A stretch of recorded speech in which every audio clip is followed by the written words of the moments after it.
আসসালামু আলাইকুম বন্ধুরা, কেমন আছো তোমরা সবাই? আশা করি খুব ভালো আছো। আলহামদুলিল্লাহ, আমিও খুব ভালো আছি। আজকে চলে এসেছি তোমাদের সঙ্গে আবারও একটা রান্নার ভিডিও শেয়ার করতে। আশা করি ভিডিওটা তোমাদের ভালো লাগবে, আর অবশ্যই কিন্তু প্রথম থেকে শেষ পর্যন্ত ভিডিওটা দেখতে থাকো। চ্যানেলে যদি কেউ নতুন বন্ধু হয়ে থাকো, এখনই সাবস্ক্রাইব করে নাও আরও নতুন নতুন রান্নার ভিডিও পাওয়ার জন্য।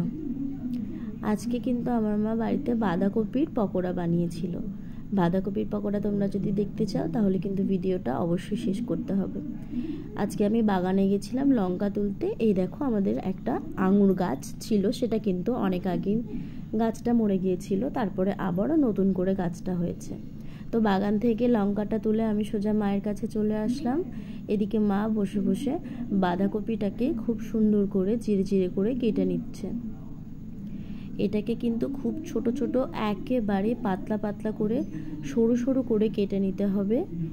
মা যে এত সরুভাবে এটাকে বটি দিয়ে এত সরু করে কাটতে পারবে আমি তো বুঝতেই পারিনি। একেবারে মেশিনের মতো লাগছিল।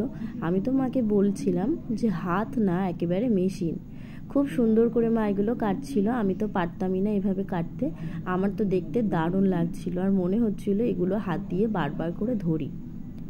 এইভাবেই কিন্তু জিরে জিরে করে কেটে সবকটা বাঁধাকপি একসঙ্গে রাখতে হবে। এই দেখো, আমি তো মাঝে গিয়ে একটু ধরেও নিয়েছিলাম, খুব সুন্দর লাগছিল দেখতে, কিন্তু প্লাস্টিক মনে হচ্ছে।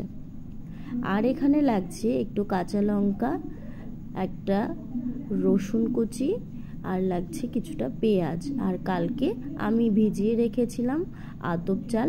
আতপ চালটা এখানে অবশ্যই কিন্তু লাগবে তোমাদের। সেই চালটা ভিজিয়ে রাখতে হবে কিছুক্ষণের জন্য। তারপরে চালটা থেকে পানিটা ঝরিয়ে এটাকে তোমরা মিক্সারে দিয়ে গ্রেট করে নিতে পারো। আমার মা এখানে শিলে বেটে নিয়েছিল। চালটা যদি শুকিয়েও যায় তাহলে কিন্তু কোনো অসুবিধা নেই। এরপরে এই বেটে নেওয়া চালটাকে কিন্তু বাঁধাকপির মধ্যে দিয়ে দিচ্ছি। তারপরে লাগছে 2 চামচ কালো জিরে।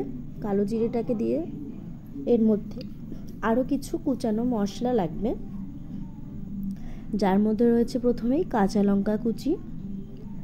কাঁচা লঙ্কা কুচিটা দেওয়ার পরে আদা কুচি দিতে হবে। আদাটাকে কিন্তু ছোট ছোট করে কেটে রাখতে হবে। তারপরে রসুন কুচি দিতে হবে, আর কুচিয়ে রাখা পেঁয়াজটাকে দিয়ে দিতে হবে। একটু জিরে গুঁড়ো আর ধনে গুঁড়ো লাগবে 1 চামচ করে, স্বাদ মতো লবণ, আর পরিমাণ মতো হলুদ। সব কিছু মশলা একবারে দিয়ে দিতে হবে এই বাঁধাকপির মধ্যে। তারপরে কিছুক্ষণের জন্য ভালো করে হাত দিয়ে চটকে এটাকে ম্যারিনেট করে নিতে হবে। আর এখানে কিন্তু চাল বাটাটার সঙ্গে একটু বেসনও লাগবে। তোমরা 1 কাপ পরিমাণে বেসন এখানে অ্যাড করতে পারো। এরপরে মা এটাকে খুব সুন্দর করে হাত দিয়ে চটকে মেখে নিয়েছিল।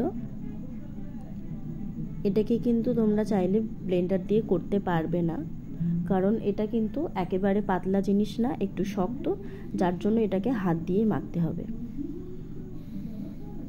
অল্প পরিমাণ পানি দিতে হবে। আগে থেকে কিন্তু পানিটা দেওয়া যাবে না, নাহলে পরিমাণটা বুঝতে না পারলে বেটারটা কিন্তু পাতলা হয়ে যাবে। অল্প অল্প করে মাখতে হবে, আর একটু পরপর পানিটা দিয়ে আন্দাজ মতো করে এটাকে একটু শক্ত শক্ত করে মেখে নিতে হবে। তোমরা যখন এটাকে মাখবে তখন দেখবে আস্তে আস্তে এটা কিন্তু নরম হয়ে যাবে। বাঁধাকপিগুলো কিন্তু খুব ভালোভাবে হাতের সঙ্গে একেবারে মিশে যেতে থাকবে, আর মেখে নেওয়ার জন্য এখানে কোনো অসুবিধা হবে না। এটাকে মেখে নেওয়ার পরে কিছুক্ষণের জন্য ঢাকা দিয়ে রেখে দিতে হবে। প্রায় 10-15 মিনিট তোমরা রেখে দিতে পারো, তাহলে কিন্তু বাঁধাকপিটা খুব সুন্দর নরম হয়ে যাবে, আর এটা তাড়াতাড়ি সেদ্ধ হয়ে যাবে। তারপরে কড়াইতে তেল গরম করে একটা একটা করে বাঁধাকপি যে ব্যাটারটা ছিল সেটাকে ছোট ছোট বড়ার মতো সাইজ করে তেলে দিয়ে ভেজে নিতে হবে। তোমরা যদি চাও এটাকে কিন্তু অন্য কোনো শেফেও ভাজতে পারো, গোল গোল করেও ভাজতে পারো, কিন্তু আমার মা এখানে এটাকে কোনো শেফে ভাজেনি, এমনি নর্মালি দিয়ে দিয়েছিল। তাও কিন্তু এটা খেতে দারুণ লেগেছিল। তোমরা যে যার পছন্দ মতো সাজিয়ে এটাকে ভাজতে পারো, তাতে কিন্তু কোনো সমস্যা নেই। এভাবে একটা একটা করে প্রত্যেকটা বড়া কিন্তু ভালো করে এপিট ওপিট লাল লাল করে ভাজতে হবে। যেহেতু এটা বাঁধাকপি সেজন্য কিন্তু একটু সময় লাগবে ভাজার জন্য, সেটা খেয়াল রাখতে হবে। এটাকে কিন্তু আমার মা প্রায় প্রথম যে কড়াইতে বড়াগুলো দিয়েছিল সেটা কিন্তু 15 মিনিট মতো লেগেছিল পুরোটা কুক হতে। তোমাদেরও কিন্তু সেরকম সময় লাগবে, না হলে কিন্তু ভিতরের মশলাগুলো ভালোভাবে সিদ্ধ হবে না। এখানে কিন্তু প্রথমের বড়াগুলোকে ভেজে তুলে নেওয়া হয়ে গেছে একইভাবে লাল লাল করে। বাকি বড়াগুলোকে এভাবে ভেজে নিতে হবে। তো বাঁধাকপির বড়া তোমাদের কেমন লেগেছে অবশ্যই আমাকে কিন্তু কমেন্টে জানিও।